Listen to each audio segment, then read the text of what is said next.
In this tutorial, we will explore how to trade contracts for difference, or CFDs, using interactive brokers.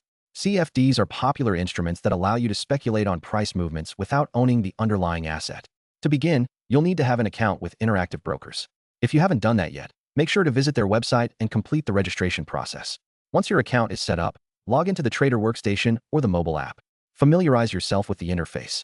Start by selecting the market you want to trade. Using the search bar, you can find the specific CFD you want by typing the name or ticker symbol. As you select an asset, take note of the available data, including the spread and pricing information. After finding your desired CFD, input the quantity you wish to trade.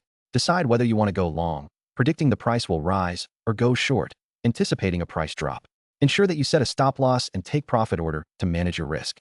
These tools help you protect your investment by automatically closing a position at a predetermined price level. Finally, review your order before clicking submit. Check all details to ensure accuracy.